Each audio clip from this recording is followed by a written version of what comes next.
Halo kawan pajak, selamat datang dalam acara Edukasi Perpajakan KPP Badora. Badora.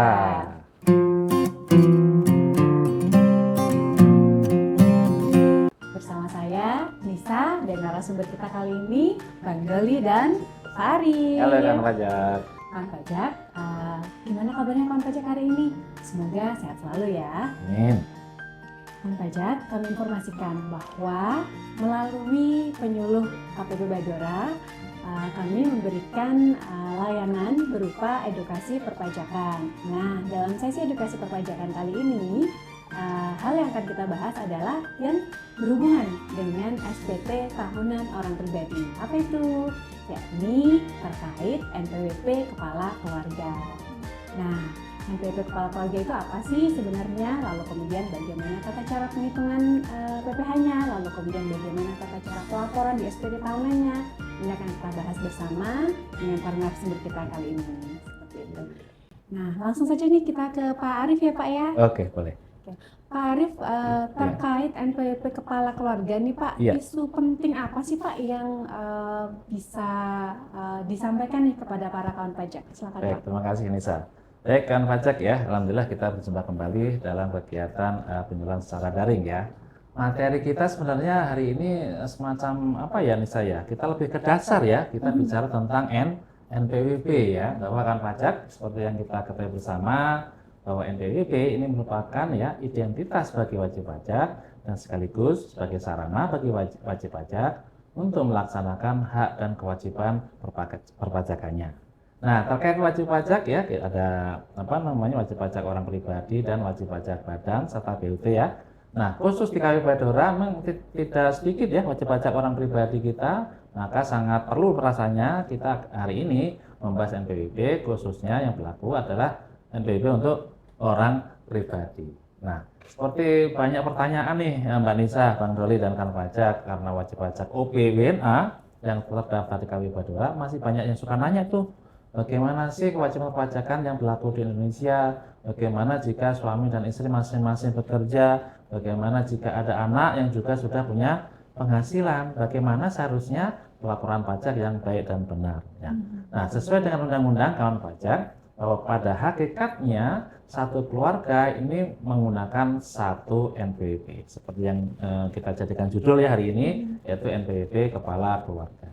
Jadi satu keluarga itu sebenarnya adalah satu tax family unit ya, single tax family unit. Artinya apa?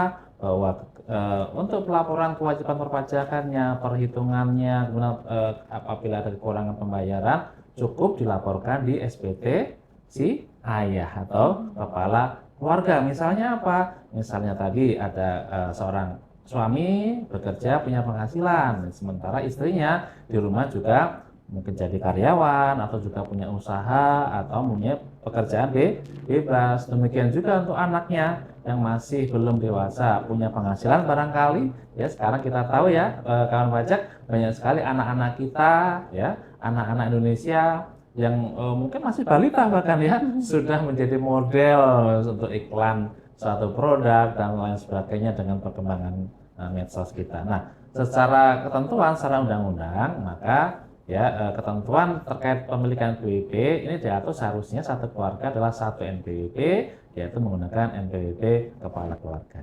Oke Pak, jadi meskipun antara suami, istri, anak ini masing-masing punya penghasilan sendiri-sendiri, itu seharusnya NPWP-nya adalah satu saja per keluarga seperti itu ya Pak? Yaitu menggunakan NPWP kepala keluarga. Oke, selanjutnya saya mau sapa Bang Doli nih Bang.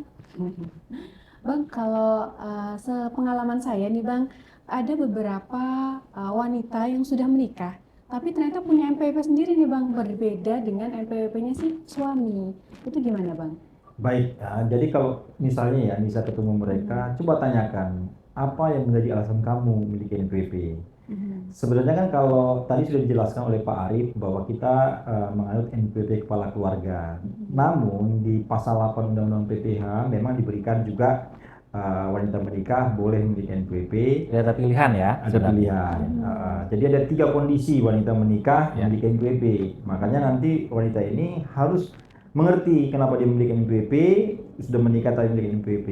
Jadi kalau di undang-undang ini disebutkan bahwa pertama ada istilah PH ya, pisah harta. Pisah harta. Ya, pisah harta. Bukan PH asam bahasa itu ya Bang ya?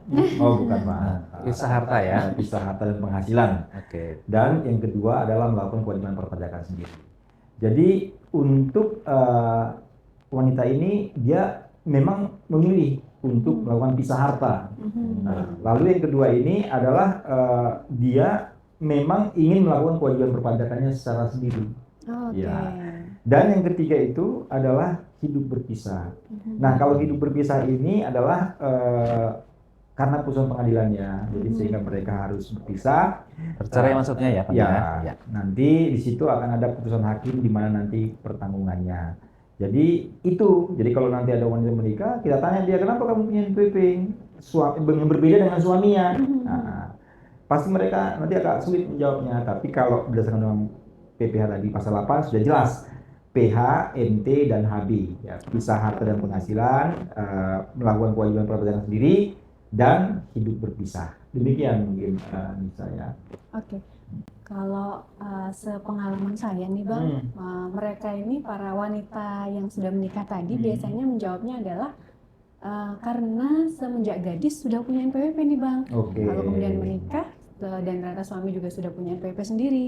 Nah ini gimana Ya. Bang kalau kondisinya gitu? Nah, memang rata-rata mereka pasti ngomong begitu. Loh, saya kan waktu masih gadis, saya bekerja, saya memiliki NPWP. Nah, dengan ruling yang seperti ini bagaimana gitu kan?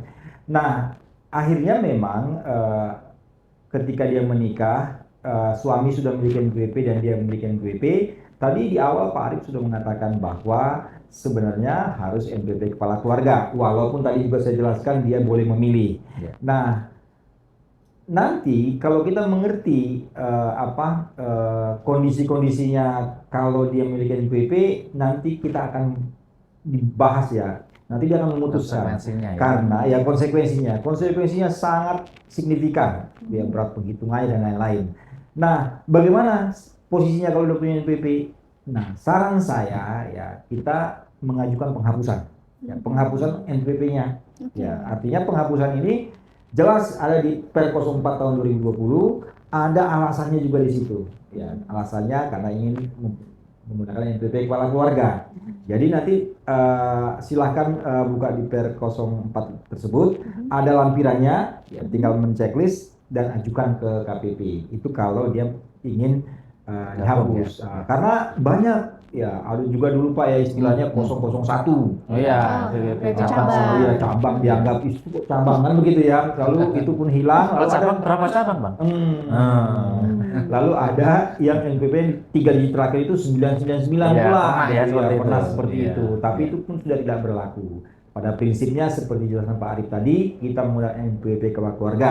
Apabila gadis memiliki NPWP lalu menikah, sehingga NPWP berbeda, silahkan dihapuskan. Dan saya rekomendasikan Pak ya, untuk menghapuskan, pakailah NPWP kepala keluarga. Mungkin itu bisa saya jelaskan. Siapa tahu nih Bang, dari kawan pajak yang ikut acara kita kali ini ternyata ada nih yang statusnya sebagai istri dan mau NPWP-nya gabung aja nih sama suami.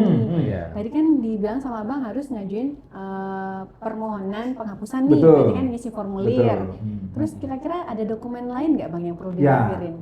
Pastinya yang melegitimasi bahwa kamu punya suami, punya istri. Apa tuh kira-kira legitimasi kalau dia suami istri? Buku nikah mungkin? Itu buku nikah. Terus mungkin SPT terakhir ya. SPT terakhir kan waktu masih gadis kita kan nyampein SPT nih. Ya, karena kita sebagai karyawan istrinya, suaminya juga karyawan untuk pekerjaan kegiatan usaha atau pekerja bebas, maka si istri harus memastikan bahwa tahun terakhirnya itu dia sudah menyampaikan SPT tahunan. Simple as that. Gitu. Kira-kira perlu surat pernyataan juga nggak Bang bahwa si istri ini memang betul tidak ingin melaksanakan hak dan kewajiban perpajakan ini kan secara terpisah? Artinya dia secara ketentuan sudah mengerti, sudah mengerti. Oh iya, ternyata memang seperti disampaikan di edukasi Badora memang sebaiknya NPWP keluarga. Ya, silakan dibuat surat pernyataan bahwa dia ingin NPWP-nya menggunakan NPWP keluarga. Mungkin itu ya saya. Oke. Selanjutnya nih terkait pelaporan SPT tahunan nih ke Pak Arif ya Pak. Bedanya apa sih Pak kalau wajib pajak ini menggunakan statusnya menggunakan NPWP kepala keluarga Iya. atau PH, MT atau HB. hidup berpisah atau HB. Ya. Silakan Pak. Ya, ini untuk menjawab atau meringkas ya pertanyaan Mbak Nisa, kita mungkin bisa bagi ya bahwa ketika orang wajib pajak orang pribadi beserta keluarga, maka ada dua pilihan tadi ya. Intinya kalau menggunakan NPWP kepala keluarga, berarti pelaporan SPT-nya digabung. Ya, sementara jika si istri juga memiliki NPWP sendiri, karena tadi syaratnya 3 ya. Satu, ada perjanjian pisah harta dengan suami. Nisa ada perjanjian pisah harta? Kebetulan tidak Pak. Oh, benar tidak. Atau gimana? Hartamu, hartaku, hartaku, hartaku gitu ya. Perjanjiannya begitu Harta aja suami, gitu. harta Nisa. Harta Nisa, ya punya Nisa sendiri. Kita bikin perjanjian sendiri ya. Ya. Ya, begitu ya kan pajak. Jadi ketika si istri menghendaki NPWP sendiri tadi alasannya mengadakan pisah harta dulu ya dengan suami, atau memang menghendaki secara self assessment ya melaksanakan kewajiban pajak sendiri berdasarkan segala pertimbangannya barangkali ya.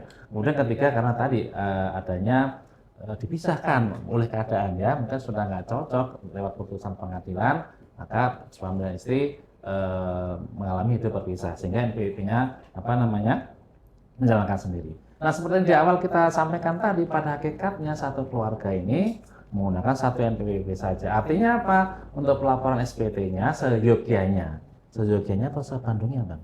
Ya, seyogyanya memang digabung. Artinya apa? Penghasilan suami digabung dengan penghasilan istri, digabung dengan penghasilan anak yang belum dewasa jika ada. Nah, pengecualian penggabungan ini kawan pajak mungkin yang paling sering terjadi di kita, paling terjadi di masyarakat wajib pajak kita, khusus untuk istri jika istrinya kok sekedar, sebenarnya bukan sekedar ya, mempunyai profesi sebagai karyawan yang hanya bekerja dari satu pemberi kerja ya, maka tidak perlu digabung. Karena apa? Dalam pelaporan SPT kepala keluarga tadi, atas penghasilan istri termasuk pajak yang sudah dipotong oleh perusahaannya diperlakukan sebagai penghasilan yang bersifat final. Ya, jadi sesimpel itu gitu ya. Ya apa adanya, si suami melaporkan SPT sesuai yang diperoleh bukti potongnya, misalnya di 1721A1, misalnya si suami adalah karyawan, maka jumlah penghasilan dan pajak yang dipotong oleh atas penghasilan istri oleh perusahaannya cukup dicantumkan dalam lampiran saja sebagai penghasilan yang sudah dipotong PPh final. Nah, itu jika si istri bekerja dari satu pemberi kerja. Tetapi jika istri ternyata selain bekerja sebagai karyawan juga punya penghasilan yang lain, atau si istri juga mempunyai kegiatan usaha, atau si istri juga melakukan pekerjaan bebas. Si istri adalah dokter tapi juga pegawai di rumah sakit, ya kan? Juga praktek kalau malam di klinik, kalau siang atau malam praktek di rumah. Ada nggak istri kayak gitu? Ada. Kalau masih ada ya, Mbak ya. Nyaman Pak ya? Ya, jika kondisi ada seperti itu, maka berbeda ya. Kalau si istri bekerja lebih dari satu pemberi kerja, atau melakukan kegiatan usaha, atau mempunyai pekerjaan bebas, maka penghasilannya harus digabung ya. Digabung dengan penghasilan suami, kemudian dikurangi dengan PTKP dan seterusnya, baru dihitung tarifnya. Ini untuk pelaporan SPT tahunan secara NPWP kepala keluarga atau secara digabung. Nah, sementara apabila memang menghendaki NPWP terpisah, NPWP suami dan istri adalah masing-masing, ya berarti SPT-nya juga dilaporkan masing-masing, ya.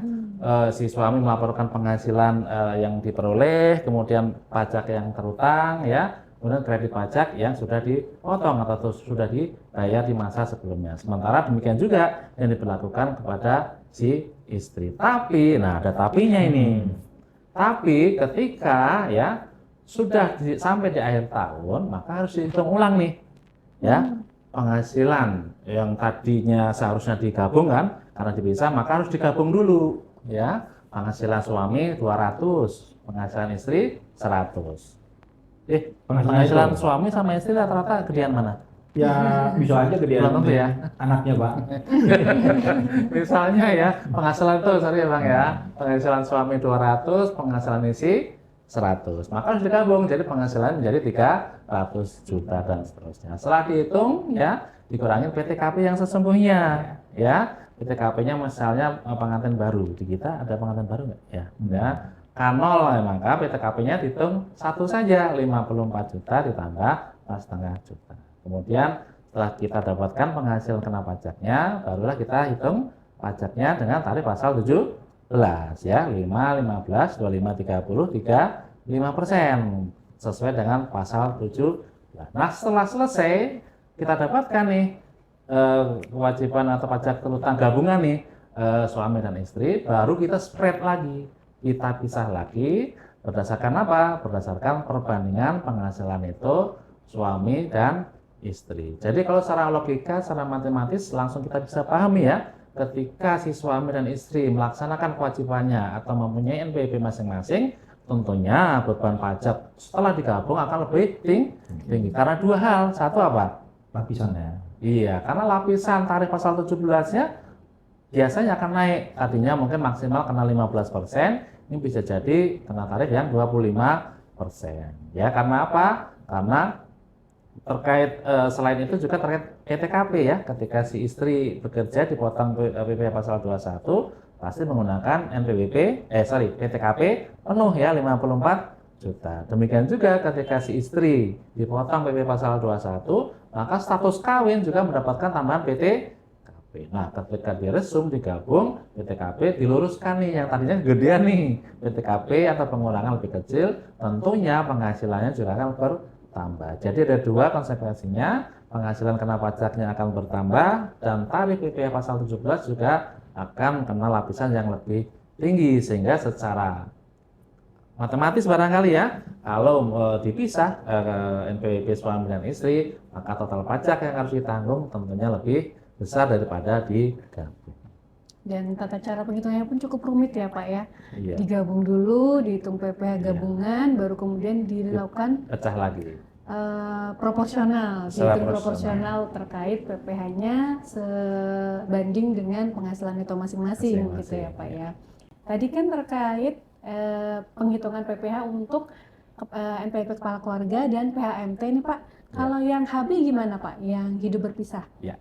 Kalau yang HB atau hidup berpisah yang kita harapkan semua ya, suami istri sudah pisah, ya maka pelaporannya masing-masing ya, untuk diri sendiri plus tanggungan. Misalnya ada sidang perceraian, misalnya ngomongnya agak berat juga ya, anaknya ada 3, yang 2 ikut bapaknya, yang 1 ikut ibunya, nanti ketemu lebaran setahun sekali, kasihan ya.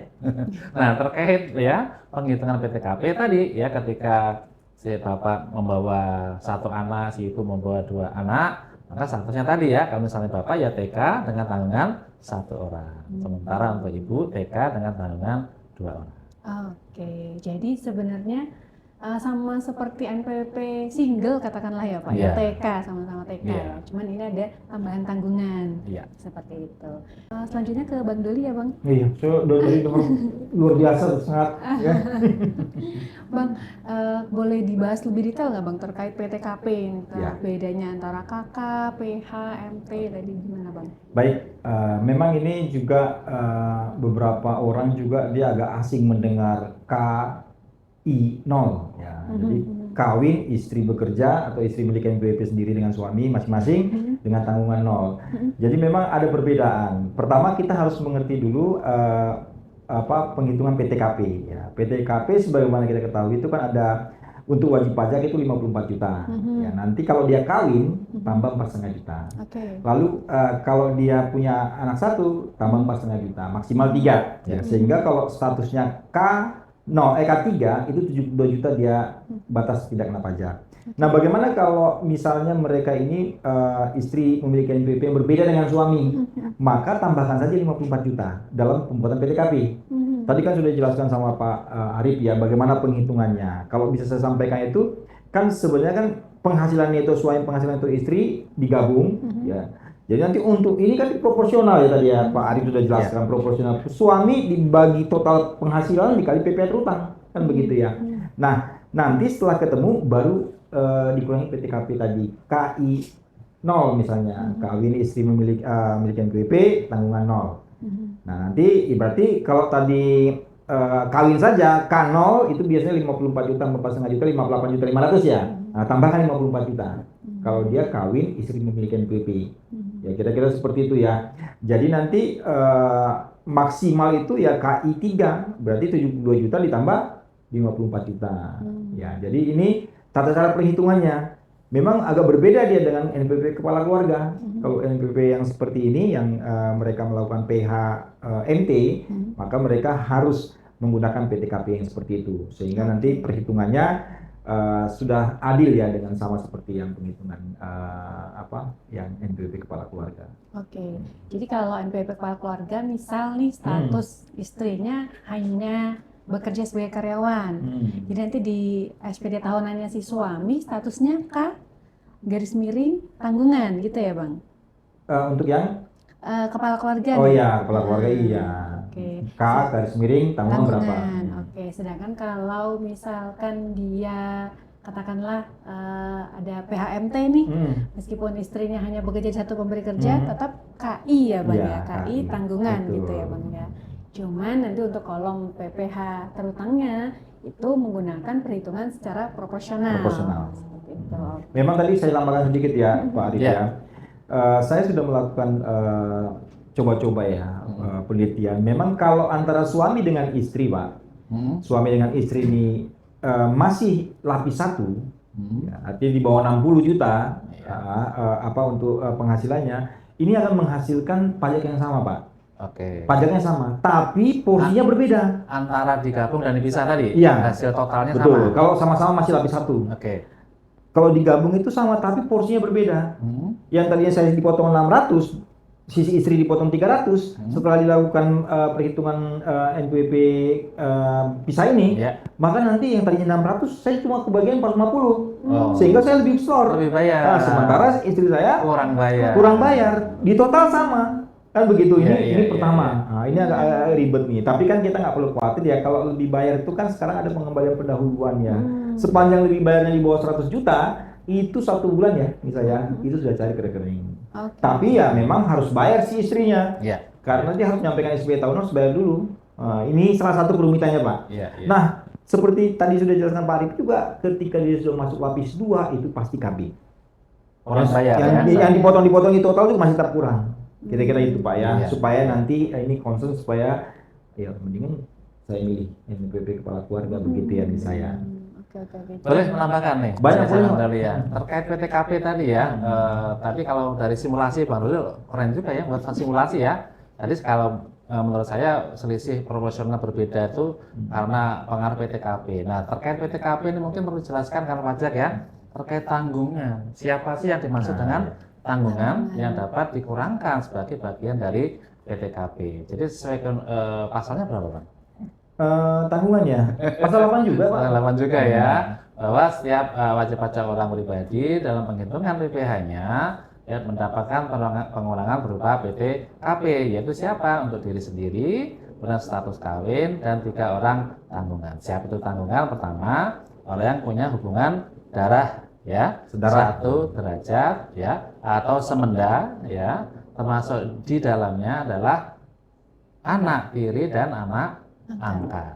Nah, sebagai contoh nih, misalnya, kemarin banyak pertanyaan ya waktu kita mengadakan kelas pajak terkait SPT tahunan ya, orang pribadi misalnya, saya nanggung adik saya yang sakit misalnya, adiknya sakit sejak kecil ditanggung hidup bersama karyawan yang membuat SPT.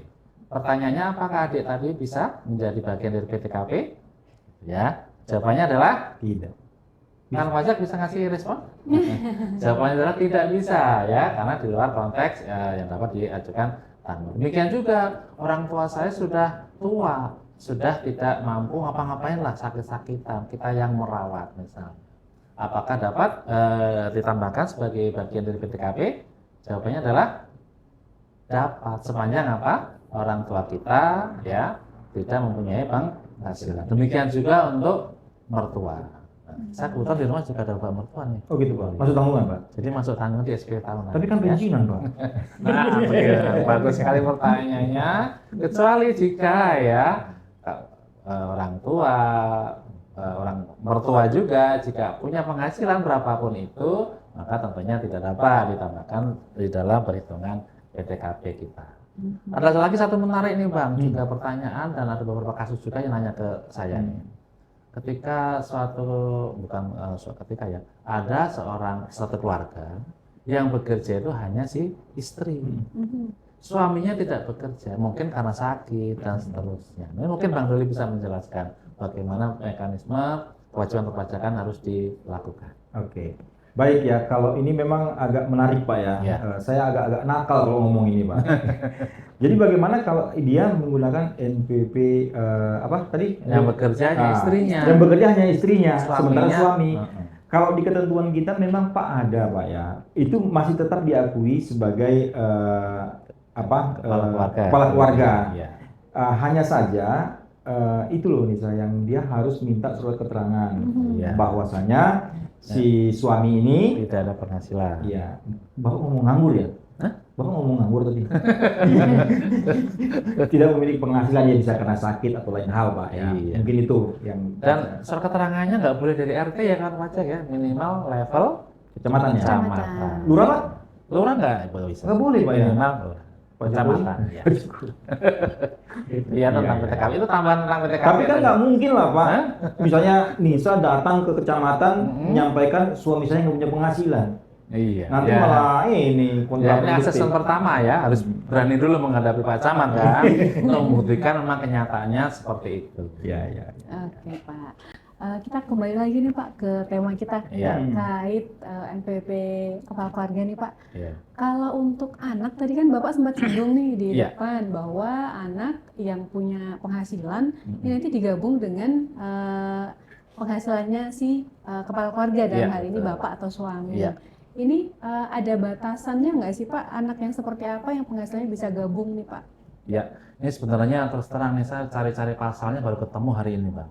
Di pasal 8 Undang-Undang PPh kita bahwa batasan dewasa itu sebenarnya seperti kita ketahui ya, ini sebenarnya di di undang-undang yang lain, misalnya di undang-undang keimigrasian ya tentang status anak yang hasil perkawinan campuran WNI dan seterusnya, yang dewasa memang setelah umur lewat dari 18 tahun. Nah, demikian juga secara perpajakan kan pajak ketika umurnya 18 tahun ke bawah ya, dan ada syarat lagi belum menikah, maka dalam perlakuan pelaporan SPT maka dianggap sebagai anak yang belum dewasa. Jika ada penghasilan maka digabung dengan penghasilan ayahnya. Kurang lebih seperti itu. Artinya kalau dia usia masih di bawah 18, 12, 13 sudah menikah, dianggap sudah dewasa Pak ya. Dulu waktu saya masih SD Pak. Gitu ya. Orang tua kita dulu banyak. Iya. Oke, Pak Arief, ini kan sehubungan dengan WP kita ini kan para WNA nih Pak. Kalau terkait penghitungan PPh dengan status KK, PH, MT, HB itu berlaku juga nggak untuk wajib pajak WNA Pak? Iya, ini sebenarnya sudah pernah ya kita sampaikan di podcast sebelumnya atau edukasi daring lainnya ya.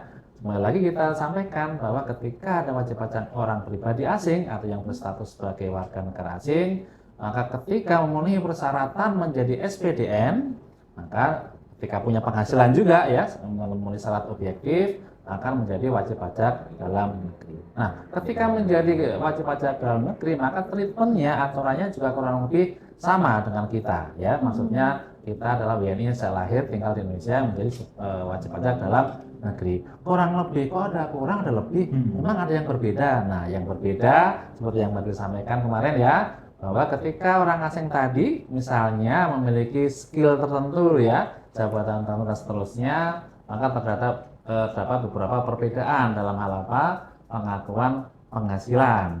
Ya mungkin secara teknis, secara detail bisa diklik ya, link di bawah ini di podcast kita yang sebelumnya yang mengatur khusus terkait kewajiban perpajakan bagi wajib pajak orang pribadi WNA. Oke, jadi secara garis besar ini sebenarnya berlaku juga ya Pak ya. Cuman memang ada ketentuan-ketentuan yang memang khusus berlaku untuk wajib pajak WNA seperti itu ya Pak ya. Ya, sepertinya ini cukup menarik ya Pak ya, tema NPWP kepala keluarga. Mungkin suatu saat nanti kita bisa bikin kelas pajak khusus terkait tata cara penghitungan PPh untuk NPWP kepala keluarga nih Pak. Boleh ya. Jadi Pak, kalau saya boleh simpulkan nih Pak, sebenarnya kalau untuk wanita yang sudah kawin ini pada dasarnya memiliki beberapa pilihan terkait penggunaan NPWP. Yang pertama terkait menggunakan NPWP kepala keluarga ya Pak ya. Artinya di sini gabung dengan NPWP suami, sehingga konsekuensinya adalah nanti pelaporan SPT tahunannya semuanya digabungkan jadi satu menggunakan NPWP si suami. Jadi ketentuan dasarnya seperti itu ya. Lalu kemudian istri ini juga bisa memilih menggunakan mekanisme PH atau pisah harta atau memilih terpisah atau MT. Namun konsekuensinya artinya harus lapor SPT tahunan sendiri-sendiri dan tata cara penghitungan PPh-nya juga cukup panjang ya Pak ya.